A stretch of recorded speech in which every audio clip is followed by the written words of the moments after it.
E aí, pessoal, tudo bem? E aí, vamos estudar história?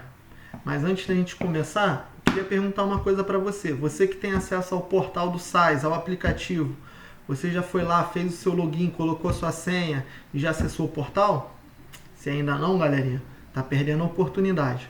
Vai lá e faça isso que tem muito material bacana lá, tá bom? Então eu já aconselho você, o professor tá falando, vai lá, coloca o seu login, sua senha, vai na SAIS TV e veja a aula de História do 6º ano, você é 6º ano, a aula de História capítulo 3, que o título é Os Primeiros Habitantes da América, tá bom? Feito isso, a gente volta a conversar, tá bom? E aí, pessoal, viu o vídeo? Se interessou? Relembrou de muitas coisas que a gente discutiu em sala de aula ou já esqueceu já? Não tem importância não, a gente vai relembrar aqui algumas coisas agora, professor, com vocês. Vocês lembram que a gente viu no capítulo 2 que o homem, ou seja, a espécie Homo sapiens, né, o do ser humano, surgiu no continente africano, isso aí, na África, tá? A gente viu lá a teoria de Darwin, né, que o homem ele foi uma constante evolução, ele veio do macaco. O homem e o macaco vieram de um ancestral comum, a gente viu isso. Mas aí eu pergunto para vocês, bom, se o homem, o ser humano, surgiu no continente africano, como ele chegou no nosso continente? Qual é o nosso continente? América, e América do Sul. Como é que ele saiu da África e chegou até a América? E aí a gente tem algumas teorias, lembra? Teoria é algo que ainda precisa de comprovação. É uma ideia que é aceita pela maioria dos cientistas, mas que a gente ainda não pode afirmar com certeza que é verdade. Vamos conhecer algumas teorias, então? A primeira teoria, e talvez a mais importante, mais aceita, é a teoria da travessia do Estreito de Bering. Vamos ver aqui no livro? Ó, página 38. Olha aqui, ó, no nosso mapa. O Estreito de Bering ele é localizado aqui, entre o continente asiático e o continente americano. Aqui, vamos dizer que os continentes quase que se encostam, quase que tocam. Durante a Era Glacial, né, quando já viu o filme Era do Gelo? Então você sabe o que eu estou falando. Formou-se, o mar ali congelou e se formou uma espécie de ponte. A gente viu isso em sala de aula. E aí o ser humano atravessou, né, da região ali da Rússia, onde hoje é a Sibéria, muito fria, né, para a região do Alasca, também muito fria. E dali, né, o ser humano foi se espalhando pelo restante do continente. Essa é a teoria do Estreito de Bering, tá bom?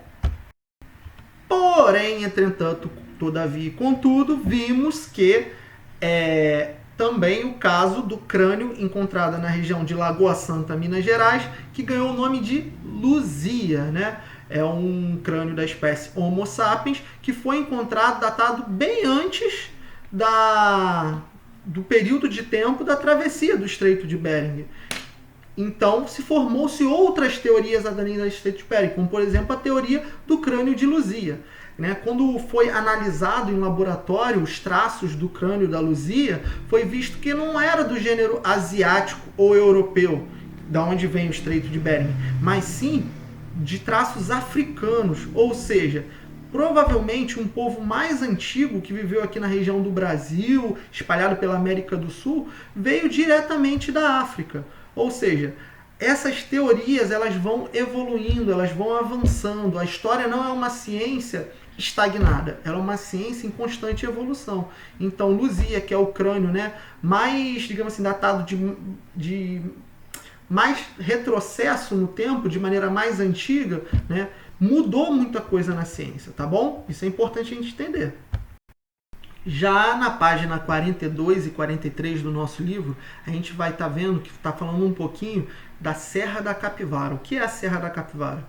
É o maior, talvez o mais importante sítio arqueológico do Brasil, se não do nosso continente americano, porque ali vão estar os registros mais ancestrais da nossa história do ser humano, tá bom? Ela fica no estado do Piauí.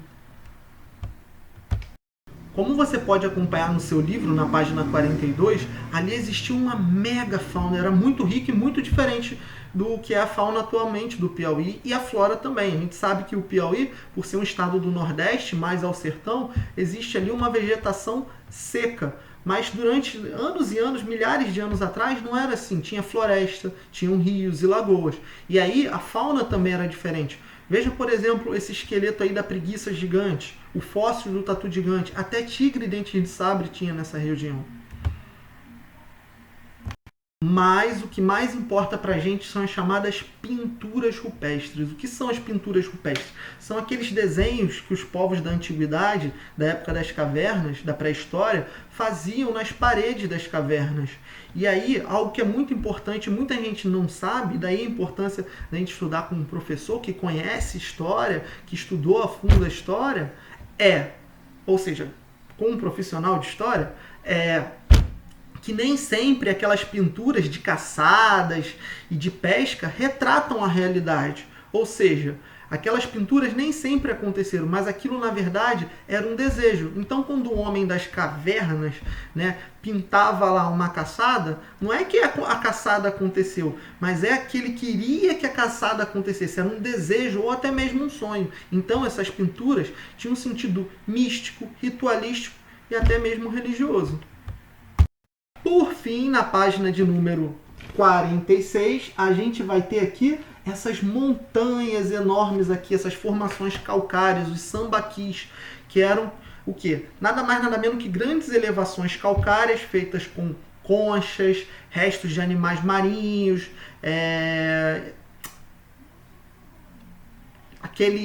restos até de animais que viviam ali na região e que vão servir de abrigo para as populações que vivem no litoral, como o Rio de Janeiro, por exemplo.